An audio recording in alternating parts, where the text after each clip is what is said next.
आज के इस टॉपिक में हम लोग क्या डिस्कस करेंगे नाउ। इस पर्टिकुलर वेबिनार को अगर आप देखते हैं ना तो आपको दो चीज़ें इसमें समझ में आएंगी कि कैसे ट्रेंड फॉलोइंग की जा सकती है एंड कैसे नॉइसलेस ट्रेडिंग की जा सकती है। नॉइसलेस ट्रेडिंग का मतलब क्या हो गया? जब भी आप नॉर्मली ट्रेडिंग कर रहे होते हैं तो कभी कभी आपको फील होता है ना, अरे यार अब तो मार्केट ग्रीन होगा या अरे अब तो मार्केट रेड हो जाएगा, राइट? होता क्या है कि मार्केट में 5 पॉइंट 7 पॉइंट 10 पॉइंट मूवमेंट ऐसे ही होते रहता है एंड हर कैंडल आपका अलग कलर बनाने की कोशिश करता है। जैसे ही वो अलग कलर बनाने की कोशिश करता है आपको लगता है कि मार्केट हम बुलिश व्यू में थे एंड मार्केट में रेड कैंडल बन गया तो मार्केट गिर जाना चाहिए, तो हम अपने पोजीशन से एग्जिट कर लेते हैं। या इसका वाइस वर्सा कि हमारे पास बियरिश ट्रेड था एंड मार्केट में एक छोटा सा ग्रीन कैंडल बन गया, हम पैनिक कर जाते हैं। अभी जो हम इसमें सीखेंगे रेनको चार्ट्स। रेनको चार्ट्स क्या करता है? रेनको चार्ट्स का एक सिंपल लॉजिक ये है कि उसमें चार्ट्स पे क्या हो रहा है उससे उसको कोई मतलब नहीं है। आपने एक टिक बाई किया, एक टिक सेल किया, ये सब से उसको कोई मतलब नहीं है। उसको लॉजिक किस चीज से है? उसको लॉजिक सिर्फ इस चीज से है कि हमने मार्केट में एक्चुअली कितने पॉइंट्स मूव किए। यानी कि इंडेक्स मान लीजिए से फॉर एग्जांपल है 22,000 पे, अब वो नेक्स्ट टिक उसका होगा 21,998, उसका अगला टिक होगा 22,002 पे, राइट? टिक्स उसके चेंज होते रहेंगे, उससे कैंडल कलर चेंज होते रहेंगे, लेकिन एक्चुअल मार्केट में 2 पॉइंट मूवमेंट से आपको क्या बहुत ज्यादा फर्क पड़ता है? नहीं पड़ता है, राइट? क्योंकि हम जब ट्रेड कर रहे हैं, स्पेशली अगर ट्रेंड फॉलोइंग कर रहे हैं, तो हमें बड़े पॉइंट्स का कैप्चर करना है, बड़े पॉइंट्स का मूवमेंट हमको जज करना होता है। तो नॉइसलेस ट्रेडिंग का मतलब ये हो गया कि हम अपना एक पॉइंट्स का बैंडविड्थ बना लेंगे कि हाँ इतने पॉइंट्स का हमको मूवमेंट होगा तो ही हमको पैनिक करना है। तो उससे लोग क्या करते हैं? रेनको पैटर्न्स यूज करते हैं एंड रेनको पैटर्न से बड़ी ट्रेंड फॉलोइंग हो जाती है। अब रेनको पैटर्न्स कोई भी टाइम फ्रेम से फर्क नहीं पड़ता, उसको चार्ट्स के ग्रीन और रेड कलर से मतलब नहीं होता। उसमें आपने अगर डिफाइन कर दिया कि 10 पॉइंट्स पे एक कैंडल बनेंगे तो वो कैंडल 1 मिनट में भी 10 पॉइंट्स का, अगर 40 पॉइंट्स मार्केट मूव कर गया तो 4 कैंडल बन सकते हैं।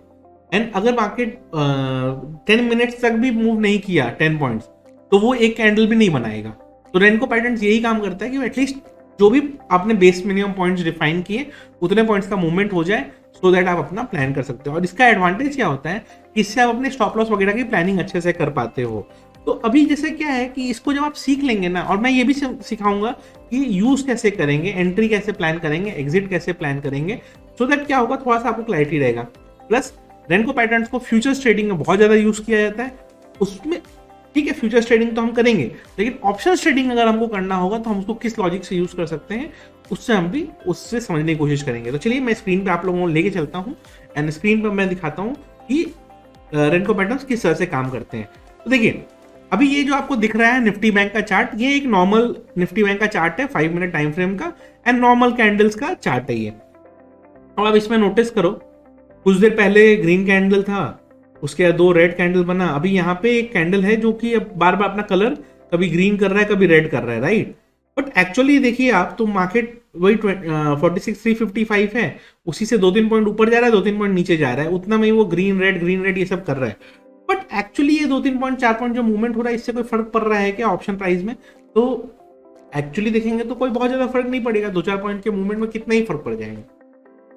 तो इसी चीज को अगर हम चेंज करते हैं, फॉर एग्जाम्पल इस चीज को हम कैंडल के बदले हम आ जाते हैं रेनको पैटर्न्स पे।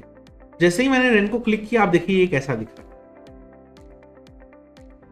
आपको क्या दिख रहा है? सुबह से ये ओपन हुआ, राइट? अब आज अगर आप देखेंगे तो ये आज ये 15 मार्च का दिख रहा है आपको, राइट? अब आपको ये समझ में नहीं आ रहा है ये है कब का एक्चुअली।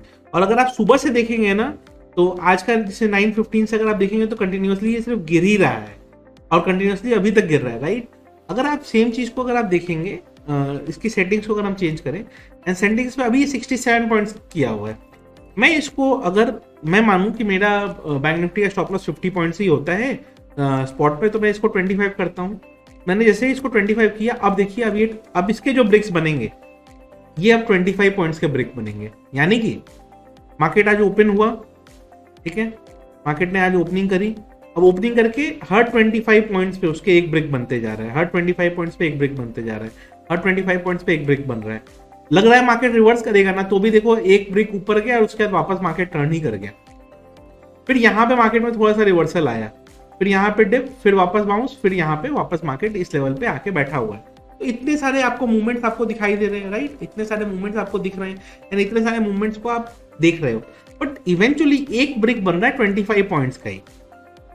जब तक वो 25 पॉइंट्स कंप्लीट नहीं होता है एंड नेक्स्ट लेग में मार्केट नहीं जाता है, जैसे कि अब ये 350 कंप्लीट हो जाएगा तो मार्केट का वो एक लेग कंप्लीट हो गया, अब वो 350 के और नीचे 25 पॉइंट सर्च करेगा, जब तक वो नहीं होता है ये वाला कैंडल नहीं रहेगा, ठीक है। और अगर मान लीजिए मार्केट रिवर्स ही कर गया, जैसे अभी 375 पे मार्केट आ गया, अब आप देखो ये उसके नीचे अब कैंडल नहीं बना रहा है, अब वो कोशिश करेगा वेट करने का, आप देखो आप 400 जैसे ही आया, अब ये ऊपर कैंडल बनाएगा।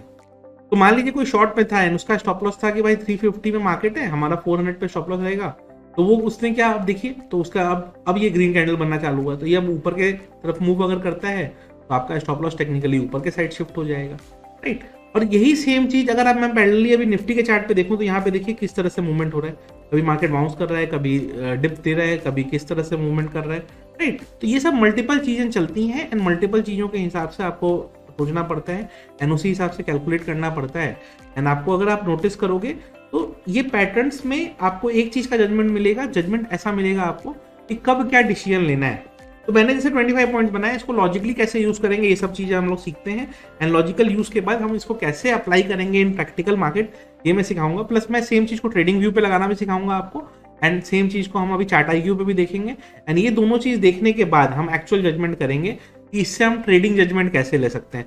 अब आप नोटिस करो कि मान लो कोई शॉर्ट में बैठा हुआ है, अब उसका स्टॉप लॉस 46,400 है, जब तक इसके ऊपर कैंडल बनना स्टार्ट ही नहीं हुआ वो क्यों दिमाग लगाएगा, राइट। और मार्केट इधर मूव कर रहा है, करने दीजिए उसको, या तो वो नीचे की तरफ जाए या ऊपर की तरफ आए, और जब तक मेरा वहां स्टॉप लॉस नहीं देता मैं भी दिमाग नहीं लगाऊंगा, तो मैं पैनिक नहीं करूंगा, मैं वेट करूंगा। तो ये चीज हो गई। तो अब यही सेम चीज को हम लाइव मार्केट में कैसे यूज करेंगे, लाइव मार्केट में हम चीजों को कैसे डील करेंगे एंड क्या क्या चीजें हमें सोचनी पड़ेंगी, ये सब अभी हम डिस्कशन स्टार्ट करेंगे। चलिए डिस्कशन स्टार्ट करते हैं।